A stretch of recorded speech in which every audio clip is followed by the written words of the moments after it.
Shalom, selamat pagi saudara-saudara yang diberkati oleh Tuhan. Kita bersyukur atas kasih dan kebaikan Allah.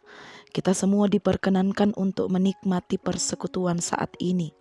Dalam renungan pagi edisi Sabtu 26 Maret 2022. Mari kita siapkan hati kita untuk mendengar kebenaran firman Tuhan. Mari kita berdoa. Lihatlah hati kami ya Tuhan, yang telah kami buka untuk firman-Mu. Kami percaya bahwa firman-Mu ini dapat membimbing kami untuk semakin mengenal kerinduan Tuhan, kehendak Tuhan dalam hidup kami. Kiranya dengan mendengar firman-Mu ini dapat meningkatkan kualitas iman kami. Firman-Mu ini tak hanya berakar, tetapi juga berbuah dalam hidup kami. Ya Tuhan, bersabdalah kepada kami semua, karena kami telah siap untuk mendengar. Di dalam nama anak-Mu Yesus Kristus, firman hidup kami berdoa. Amin. Perenungan kita terambil dari Yesaya 55 ayat 1 sampai ayatnya yang ke-9, yang berbunyi demikian.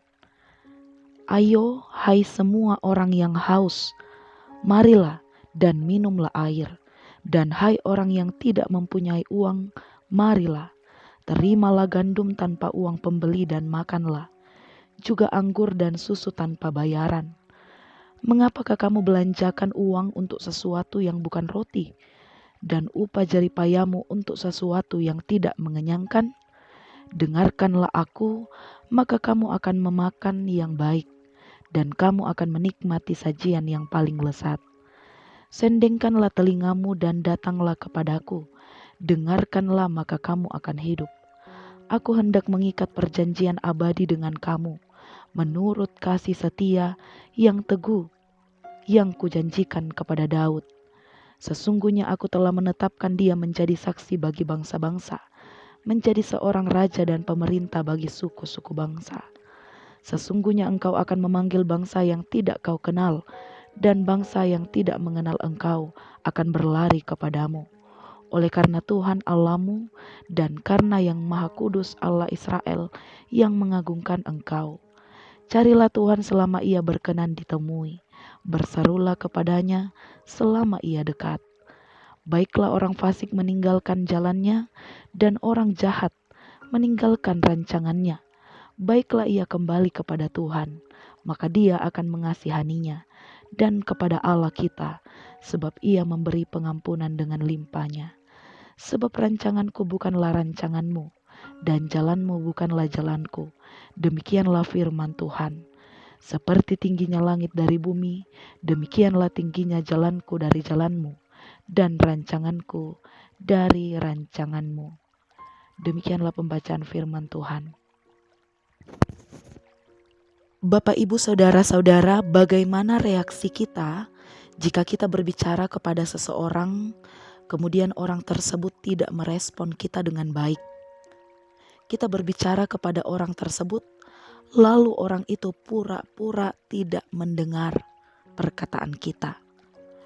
Kebanyakan dari kita mungkin akan marah, akan kesal, atau mulai menaikkan volume suara kita, berharap orang itu akan memberi perhatian pada apa yang kita sampaikan.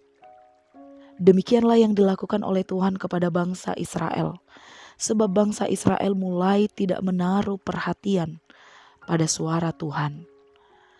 Tuhan melalui Nabi Yesaya sudah memberi peringatan kepada bangsa Israel agar mereka memberi perhatian kepada suara Tuhan. Akan tetapi mereka seringkali menaruh perhatian kepada hal-hal yang tidak berguna dan sia-sia. Dikatakan pada ayat 2, ini adalah bahasa kiasan. Mengapakah kamu belanjakan uang untuk sesuatu yang bukan roti, dan upah jeripayamu untuk sesuatu yang tidak mengenyangkan? Dengarkanlah aku, maka kamu akan memakan yang baik, dan kamu akan menikmati sajian yang paling lezat. Jadi umat Tuhan selalu menghabiskan sesuatu untuk hal yang sia-sia dan tidak penting. Itulah Tuhan katakan, bahwa sendengkanlah telingamu dan datanglah kepadaku. Dengarkanlah, maka kamu akan hidup. Menyendengkan itu tidak hanya mendengar saja, tetapi berarti mendengar dengan penuh perhatian. Jadi menyendengkan telinga kepada Tuhan berarti kita memberikan perhatian penuh, fokus penuh pada firman Tuhan atau suara Tuhan. Dan Tuhan memberikan janji bagi mereka yang menyendengkan telinga pada suara Tuhan, mereka akan memperoleh kehidupan. Menyendengkan telinga juga berarti kita siap untuk meninggalkan cara hidup kita yang lama, cara hidup yang sia-sia dan yang tidak berguna. Semakin kita tinggal di dalam firman Tuhan, semakin kita mengerti rencana dan kehendak Tuhan dalam hidup ini. Lalu kita berjalan di dalam rencananya dan mengimani rencananya, dan disitulah kita akan melihat ada keberhasilan. Akan tetapi hal yang membuat kita sulit untuk mendengar suara Tuhan, karena kita tidak siap untuk menerima rancangan Tuhan. Kita tidak siap untuk memikul salib. Kita tidak siap untuk meninggalkan rancangan kita.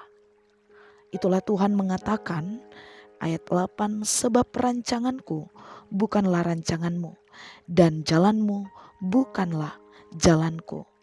Jadi Bapak Ibu Saudara-saudara, bagaimana dengan kita? Apakah dalam hidup ini kita sudah lebih banyak menyendengkan telinga kita kepada suara Tuhan?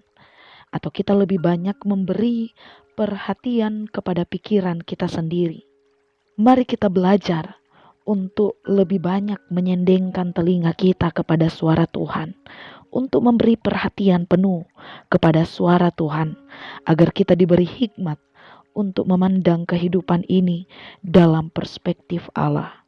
Carilah Tuhan selama ia berkenan ditemui, berserulah kepadanya selama ia dekat. Terpujilah Tuhan atas firman-Nya. Amin. Mari kita berdoa. Kami telah menyendengkan telinga kami kepada kebenaran firman-Mu ya Tuhan. Tentu melalui firman-Mu ini kami telah ditegur, dinasihati, diajar untuk memberikan perhatian penuh kepada suara Tuhan.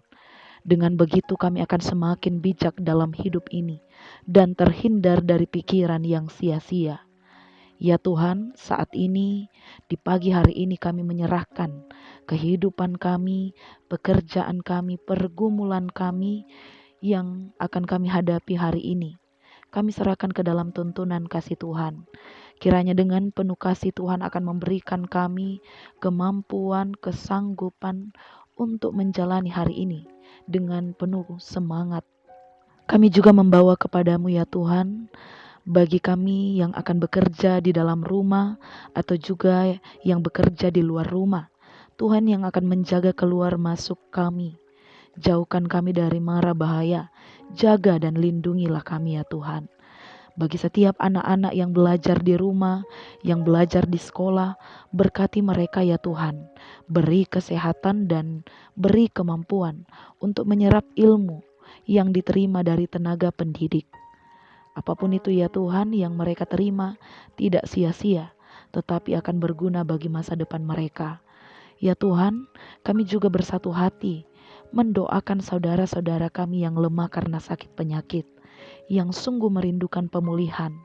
Hadirlah ya Tuhan, beri pemulihan dan berkati setiap usaha dan perjuangan mereka untuk memperoleh kesembuhan.